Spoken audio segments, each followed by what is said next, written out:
చిత్తప్రజ్ఞత వచ్చినట్ట, లేకపోతే కాదు ఇదేం కర్మరా బాబు ఉంటాయి ఏంటి పిల్లకాకులు ఏంటి అని అనిపించింది. డెఫినెట్ గా ఉంటాయి, కానీ చికాకులు కూడా ఉంటాయి.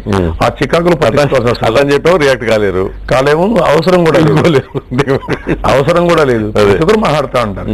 ఇప్పుడు రాష్ట్ర రాజకీయాల్లో ఉండే వాళ్ళందరినీ మీరు ఒకసారి వాచ్ చేయండి. వీళ్ళు ఎక్కడన్నా ఒక అచీవ్మెంట్ ఏమైనా చేశారా? వీళ్ళందరినీ కూడా మాట్లాడచ్చు, అధికారం లేకపోయినా ఏదో మాట్లాడుతూ ఉంటారు, తిడతా ఉంటారు, నన్ను ఏదో మునిశాపం అంటారు. ఏంటి నాకు మునిశాపం? నాకేం బెయిల్ కావాలా, లేకుంటే జైలు నుంచి బయట రావాలా, తప్పుడు పనులు చేసి తప్పించుకోవాలా? లేకుంటే క్యారెక్టర్ లేని వాళ్ళు, వ్యక్తిగత క్యారెక్టర్ లేదు. నిజం చెప్పడం మునిశాపం అని చెప్తారు. ఏం చెప్పేది? వీళ్ళకి వ్యక్తిగత క్యారెక్టర్ లేదు, క్రమశిక్షణ లేదు, జీవితం అంటే తెలియదు. అలాంటి వాళ్ళు నన్ను గురించి మాట్లాడడం ఏంటి? నాకేం కావాలి లైఫ్ లో? మంచి నేను మా మిసెస్ కష్టపడుతుంది, మా పిల్లలు బాగా చదివించాను, వాళ్ళు వాళ్ళ పని చేసుకుంటున్నారు. ఇప్పుడు ఏం కావాలి నాకు? ఎవరి కోసం నేను తప్పులు చెప్పాలి? నాకేం అవసరం ఉంది? నాకే అవసరం లేదు. మీకు అవసరం, మీకెందుకు డబ్బుల కోసం అవసరం, లేకుంటే మీలో ఉండే బలహీనతల కోసం అవసరం. వాళ్ళకందరికీ నాకే అవసరం లేదు. నేను ఇప్పులాగా బతికా. సో పాదయాత్ర అయిన తర్వాత రాష్ట్రంలోని 3 ప్రాంతాల్లో ఏ ప్రాంతంలో తెలుగుదేశం బలంగా ఉందన్న నమ్మకానికి వచ్చారు? నేను ఏమంటానంటే తాత్కాలికంగా కొన్ని సమస్యలు ఉంటాయి, కానీ ప్రజల్లో యూనిఫామ్ గా ఆలోచన విధానంలో ఒక ఇది వచ్చింది. మళ్ళీ ఒక స్ట్రాంగ్ లీడర్ కావాలి, ఒక మంచి పరిపాలన కావాలి. ఈ రాష్ట్రం మొత్తం భ్రష్టు పట్టింది, దీన్ని మళ్ళీ ఘాట్లో పెట్టగలిగే శక్తి ఒక్క తెలుగుదేశం పార్టీకి, చంద్రబాబు నాయుడుకి ఉందనేది సర్వత్రా ప్రజల్లో డిస్కషన్ ఉంది.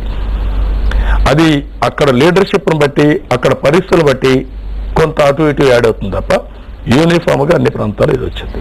సో తెలంగాణలో టీఆర్ఎస్ డామినేషన్ ని ఎదుర్కోగలరా? మీరు ఎప్పుడు ఎదుర్కోలేదు టీఆర్ఎస్ ని? ఎప్పుడు ఎదుర్కొన్నా టీఆర్ఎస్? మొన్న ఎలక్షన్ లో మొదటి పరిగెత్త వచ్చాడు, ఆయన పరిగెత్త వచ్చాడు. ఏమో మీరు ఎప్పుడు వాడేసుకుంటారో ఎప్పుడు కరుచుకుంటారో మాకేం వాటేసుకోవడం లేదు, అసలు లేదు. నేనేమంటానంటే తెలుగుదేశం పార్టీ సిద్ధాంతపరంగా, నేనైతే మీ ఇద్దరు అతనితో నేను చెప్తాను, ఎవరితో కాదు, నేను సిద్ధాంతపరంగా పోతున్నాను. అతనికి తెలుగుదేశం పార్టీ పట్ల భయం ఉంది కాబట్టి తెలుగుదేశాన్ని టార్గెట్ చేస్తూనే మాట్లాడుతూ ఉంటాడు. అందుకే మీరు చూడండి, తెలంగాణ పైన మేము లెటర్ ఇచ్చాం, మా రోజు చెప్పిందని కమిట్మెంట్ అయ్యాను, కానీ విమర్శించాడు. బయ్యారంలో మేమే పోరాడాం, వీళ్ళు ఎవ్వరు రాలా. ఓబులాపురంలో మేమే పోరాడాం, అదే మరి బాబ్లీ పైన మేమే పోరాడాం. హైదరాబాద్ లో రాజశేఖర్ రెడ్డి ఆస్తులన్నీ అమ్మేస్తాడు, నేనే పోరాడా, నేనే పోయాను యాజ్ అపోజిషన్. ఎప్పుడు వచ్చారు వీళ్ళు, ఎప్పుడు రాలా, ఇప్పుడు మాట్లాడతారు. అంటే దాన్ని బట్టి మనం అర్థం చేసుకోవాల్సింది, ఒక స్ట్రాంగ్ పార్టీ ఉన్నప్పుడు, లేదంటే ప్రజల్లో అభిప్రాయాలు బాగున్నప్పుడు ఏదో ఒక విధంగా దాన్ని డ్యామేజ్ చేయాలని ప్రయత్నం చేస్తారు, అదే చేస్తున్నాడు. సో మీరు ఇది చెప్పారు బాగానే ఉంది, కానీ మీరు పాదయాత్ర మూమెంటం అందుకుంటూ కొంచెం జనంలో ఆదరణ పెరుగుతోంది అన్న దశ వచ్చిన ప్రతి సందర్భంలోనూ మీ పార్టీకి సంబంధించిన వాళ్ళు ఒక ఎమ్మెల్యేనో ఒక ఇంపార్టెంట్ నాయకుడు వేరే పార్టీలోకి వెళ్ళటం జరిగింది. అవి మిమ్మల్ని మానసికంగా కొంగదీసే? అంటే ఇవన్నీ జీవితంలో ఏంటంటే, నేను అందుకని చెప్పాను, ఒక ఆడబిడ్డ పోతూ అంటే పొట్టేలు కానీ చెప్పాను. ఈ పెట్టగలండి. అసలు నాకు ఒకటి తెలియాల్సింది, ఇవన్నీ ఎక్కడ నేర్చుకున్నారు, ఎప్పుడు చదివారు? ఇటీవల కాలంలో మీలాంటి వాళ్ళు చాలా మంది మాట్లాడుతూ ఉన్నప్పుడు అప్పుడు నాకు తెలిసి చిత్తూరు జిల్లా వల్ల తెలుగు సరిగ్గా రాదు. ఎందుకంటే ఇప్పుడు మీరు తెలుగు నేర్చుకున్నారు, ఇప్పుడు సీఎం కిరణ్ కుమార్ రెడ్డి కూడా ఈ మధ్య కాలంలో తెలుగు నేర్చుకున్నాడు. సో మీరు అసలు ఈ మధ్య కొత్తగా పెట్టకథలు మొదలు పెట్టేశారు ఏకంగా. అంటే ప్రజలకు కూడా అర్థమయ్యే విధంగా చెప్పాలనుకున్నప్పుడు కొన్ని తీసుకుని వాళ్ళకి చెప్పకపోతే వాళ్ళకి అర్థం కాదు, కాబట్టి వాళ్ళకి ఇవన్నీ చెప్పడం కోసం నేను ముందు మీరు నేర్చుకున్నారు, ఫస్ట్ ముందు నేర్చుకున్నాను, వాళ్ళకు కూడా చెప్తున్నాను.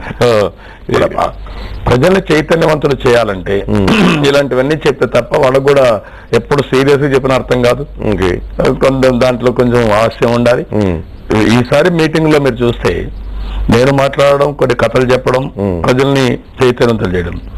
రెండోది ఎవ్వరు చేయని విధానం ఏంటంటే, నేను మైకులు వాళ్ళకిచ్చి వాళ్ళ దగ్గర మాట్లాడాను, చాలా ఎమోషనల్ గా మాట్లాడాను. కొన్ని సంఘటనలు చూస్తే ఒక అమ్మాయి మీటింగ్ దగ్గరికి వచ్చి ఎంత ఎమోషనల్ గా మాట్లాడిందంటే, సార్ నిర్భయ ఇష్యూ జరిగింది, ఏం చేశారు? నిన్న 5 సంవత్సరాల అమ్మాయిని దారుణంగా ఢిల్లీలో మానవహత్య చేశారు, ఏం జరిగింది? ఇట్లా చేయాల్సింది.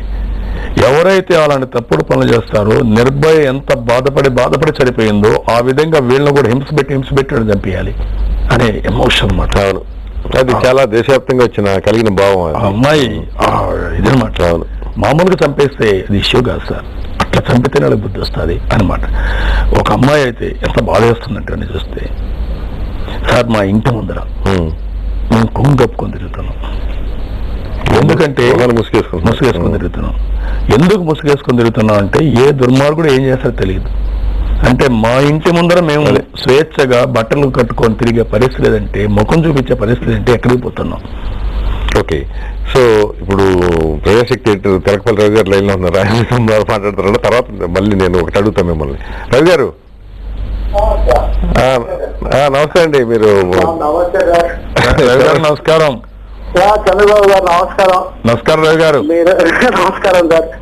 7 మాసాల పాటు 3000 కిలోమీటర్ల పైగా 3000 కిలోమీటర్ల వరకు నడిచి చాలా అననుకూల పరిణామాలు, ఆటంకాలు, అస్వస్థతలు కూడా అధిగమించి వచ్చారు. మీరు పునఃస్వాగతం, ఘనస్వాగతం అందుకున్నారు. అభినందనలు.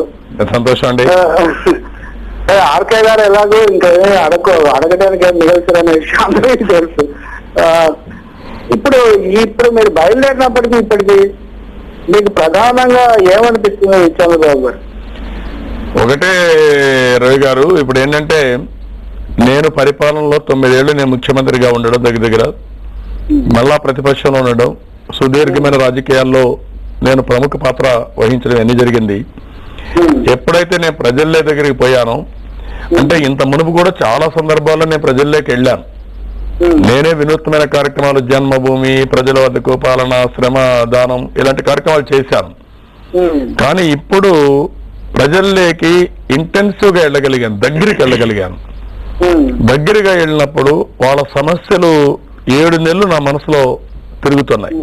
ప్రతిరోజు చూసిన సంఘటన, ఒక ముసలావిడ తిండి లేకుండా రోడ్డు మీద పడుకొని ఆ కాలు మీద పుండుంటే నడవలేక కాలు ఇడ్చుకుని నడుస్తుందంటే, ఇలాంటి సంఘటనలు చాలా జరిగాయి నా జీవితంలో. చంద్రబాబు గారు ఈ 7 మాసాల పాటు మీరు అక్కడ తిరుగుతుంటే దాదాపు ప్రతిరోజు విషయాలు చర్చిస్తూ ఉన్నాము. అయితే ఒక విషయం, మీరు గతంలో మీరు ఎక్కువగా వ్యూహకర్తగా, ప్రధానంగా మీకున్నటువంటి పేరేనండి, లేకపోతే ప్రచారం అనేది వ్యూహకర్తగా, రాజకీయ వ్యూహాల్లో ఆరిపోయిన వ్యక్తిగా మీకు పేరు. ప్రజలతో మమేకం అవడానికి సార్ మీరు చాలా సుదీర్ఘమైన పాదయాత్ర చేశారు. అప్పుడు మీరు ఒకప్పుడు ఉదాహరణకు సీఈఓగా ఉండడానికి నేను ఎక్కువ మొక్కు చూపుతాను, చీఫ్ మినిస్టర్ అనిపించుకోవడం కంటే మీరు చెప్పారు. హైటెక్ ముఖ్యమంత్రిగా మీకు అప్పుడు పేరు కూడా వచ్చింది. అప్పటి మీ విధానాల మీద విమర్శలు కూడా ఉన్నాయి. మీరు ఏమన్నా పొరపాట్లు చేస్తుంటే దిద్దుకుంటానని ఒక చెప్పారు. అదే సమయంలో నేను చాలా సమృద్ధంగా పాలించాను అన్నది సహజంగా మీరు చెప్పారు. ఇవన్నీ చూసిన తర్వాత 9 ఏళ్ళు మీరు 9 ఏళ్ళ తర్వాత ప్రభుత్వం ఇవన్నీ చూసిన తర్వాత మీకు ఏమనిపించింది? ఆ విధానాలు, వాటి గురించి ఏదైనా మౌలికమైన మార్పులు చేసుకోవాలనే భావన కలిగింది. రవి గారు మీరు చెప్పినట్టు నాకేంటంటే, నేను 9 సంవత్సరాల ముఖ్యమంత్రిగా ఉన్నప్పుడు కూడా రాత్రింపగళ్ళు పనిచేశాను. సంపద సృష్టించడం చాలా ప్రధానం. సంపద సృష్టించడానికి మార్గాలు ఏంటంటే చదువు చాలా ముఖ్యం, చదువుకున్న వాళ్ళకు ఉద్యోగాలు ఇప్పించడం చాలా ముఖ్యం. ఈ 2 జరగాలంటే మళ్ళా అభివృద్ధి కావాలి. నేను ఆ ఉద్దేశంతో అప్పుడు రాత్రింపగళ్ళు పనిచేసి ఇవన్నీ చేశాను. అందుకనే మీరు చూడండి, టెలికమ్యూనికేషన్ సెక్టర్ లో డీరెగ్యులేషన్ నా ఒత్తిడి వల్ల వచ్చింది. నేషనల్ హైవేలో ఈ రోడ్లన్నీ BOT 4 లేన్ రోడ్లు, 6 లేన్ రోడ్లు. అభివృద్ధి నమూనా, డెవలప్మెంట్ మోడల్ సరైనది అని ఇప్పటికీ మీకు నేనేమంటున్నానంటే అభివృద్ధి నమూనాలో తప్పు లేదు, కానీ దాని ఫలితాలు సామాన్య ప్రజానికి చేరవేయడంలో ఫెయిల్ అయ్యాం. దాన్ని ఇప్పుడు తీసుకెళ్ళాలి. అక్కడ నేను ఆ రోజే గారి చేస్తుంటే ఇంకా బ్రహ్మాండంగా ఉండేది, కొద్దిగా ఇబ్బంది కలిగింది. అంటే మీ ప్రాధాన్యత క్రమం మార్చుకోవాల్సిన అవసరాన్ని మీకు డెఫినెట్ గా ఈ పాదయాత్ర గుర్తు చేస్తుందని చెప్పి భావించవచ్చా? తప్పకుండా. చాలా సుదీర్ఘ యాత్ర జరిపారు. రాజకీయంగా చాలా ప్రశ్నలు ఎట్లాగో మేము ముందుకు వస్తాయి, కానీ ఒక 2 విషయాలు మటుకు నేను అడగాలనుకుంటున్నాను. ఒకటి, మీరు బయలుదేరి మీరు పాదయాత్ర చేస్తున్న పరిస్థితుల్లో కూడా మీ పార్టీ సహచరులు, అంటే రాజ్యసభలో జరిగిన కొన్ని పరిణామాలు కానీ, అంతకుమించి శాసనసభలో మీరు పద్ధతి తీసుకోవడం కానీ తెలుగుదేశం పార్టీకి రాజకీయంగా కొంత ఇబ్బందికరమైన పరిస్థితిని కల్పించాయన్నది ఒకటి కనిపిస్తోంది. ఇక రెండవది ప్రజల విశ్వాసంపై పార్టీ శ్రేణుల్లో మీరు కొంత కదలిక తీసుకొచ్చారు, విశ్వాసాన్ని పునరుద్ధరించడానికి గట్టి ప్రయత్నం చేశారు, ఇబ్బంది పడుతూ కూడా. కానీ అదే సమయంలో కొంతమంది చాలా పెద్ద సంఖ్యలోనే పార్టీని వదిలి వెళ్లే ప్రయత్నం చేయడం, మీరు పాదయాత్ర మధ్యలో కూడా దాని మీద మనస్తాపం కూడా వెలిగించారు, దాదాపు ఏమీ దాచుకోలేదు. చివరికి వచ్చేసరికి ఈ విషయంలో మీకు ఎలా అనిపిస్తుంది ఈ సమయంలో? అంటే ఒకటి ఉంది రవి గారు, మీరు చెప్పిన దాని మీద రెండు విషయాలు. ఒకటి, నేను ఆర్థిక సంస్కరణల యొక్క ఫలితాలు పేదవాళ్ళకి తీసుకెళ్లి పేదరిక నిర్మూలన కోసం ఎవరైతే అవసరం ఉందో వాళ్ళకి అందజేయడం, రైతులకు పేదవాళ్ళకి చేయాల్సిన అవసరం ఉంది, అదొకటి. రెండోది, మీరు ఒకసారి ఆలోచిస్తే ఏదైతే నేను ప్రజలు లేకపోయినప్పుడు రాజకీయాలు విలువలు పడిపోయి స్వార్థం పెరిగిపోయి అవినీతి కోసం ప్రలోభాలకు లోనయ్యి కొంతమంది పోయారు. అది అనేక కారణాలు వాళ్ళు చూపించుకోవచ్చు, కానీ అది కొంత ఎవరికైనా డిస్టర్బెన్స్ కానీ బాధ కలుగుతుంది. ఏంటి వీళ్ళు తెలుగుదేశం పార్టీ వల్ల నా వల్ల పైకి వచ్చిన వాళ్ళు ఇంత స్వార్థంతో ప్రవర్తించారని దాన్ని అధిగమించడానికి నేను ముందుకు పోయాను తప్ప ఇవన్నీ కూడా జీవితంలో ప్రతి ఒక్కరూ ఆలోచించుకోవాల్సిన అవసరం ఉంది. ఇది ప్రజల దగ్గర తీసుకుపోవాల్సిన అవసరం ఉంది. మీరు ఒకసారి గుర్తుపెట్టుకోండి, మా నాయకుడు ఎన్టీ రామారావు గారు ఫస్ట్ పార్టీ పెట్టినప్పుడు నిస్వార్థ పరులనే తీసుకొచ్చాడు, అందరినీ చదువుకోవాలని తీసుకొచ్చాడు, యంగ్స్టర్స్ని తీసుకొచ్చాడు. ఆ రోజు 6 నెలల్లో సంవత్సరంలో ఆగస్టు సంక్షోభం వచ్చింది, 60 మంది స్వార్థపరులు వెళ్ళిపోయారు. కానీ దాన్ని బట్టి మేము భయపడిపోయి ఎన్నికపోలేదు, మళ్ళీ అక్కడి నుంచి మళ్ళీ ఫైట్ చేస్తే 6 నెలల్లో ఎన్నికలు అయితే 2 నెలలతో మళ్ళీ గెలిచాం. ఇవన్నీ ఎప్పుడూ ఉంటాయి, నాయకులతో జరిగేది ఏమీ ఉండదు. ప్రజల్లో కానీ మన మీద నమ్మకం ఉంటే ఆటోమేటిక్గా ఇవన్నీ సాధ్యం. నేను అందుకనే కొంత బాధ ఎందుకు ఉంటుందంటే, మనం వీళ్ళు తయారు చేసిన మనుషులుగా వీళ్ళకు గుర్తింపు తీసుకొచ్చాం, అన్ని విధాల గౌరవం ఇచ్చాం, వీళ్ళు మోసం చేసిపోయారని బాధ ఉన్నా ఇది రాజకీయాల్లో విలువలు పడిపోయినప్పుడు జరుగుతూ ఉంటాయి కాబట్టి దాన్ని ముందు తీసుకుపోవడం తప్ప వేరే మార్గం లేదు. థ్యాంక్ యూ రావు గారు. రాజకీయాల్లో విలువలు అంటే నాకు నవ్వొస్తుంది. ఉన్నాయంటారు అప్పుడు విలువలు? నేను ఏమంటున్నానంటే, కాదు నా ఊరికి అసలు ఎక్కడో దగ్గర నిజాయితీగా మాట్లాడతాను. మాట చెప్తానంటారా, వ్యక్తిత్వం లేని జీవితం వేస్ట్. మీరు గుర్తుపెట్టుకో, అది అది ఎవరికి వాళ్ళు వ్యక్తులు అనుకోవాల్సింది. నేనేమంటున్నానంటే, అట్లని చెప్పి ఒకరు ఏదో పని చేస్తున్నారు మనం పోటీ పడి ఏదో పని చేయక్కర్లా. కానీ ఎవరైతే విలువలు కాపాడుకుంటూ ఒక పద్ధతి ప్రకారం బ్రతుకుతారో వాళ్ళకి ఎప్పటికీ ఆ విలువ ఉంటుంది.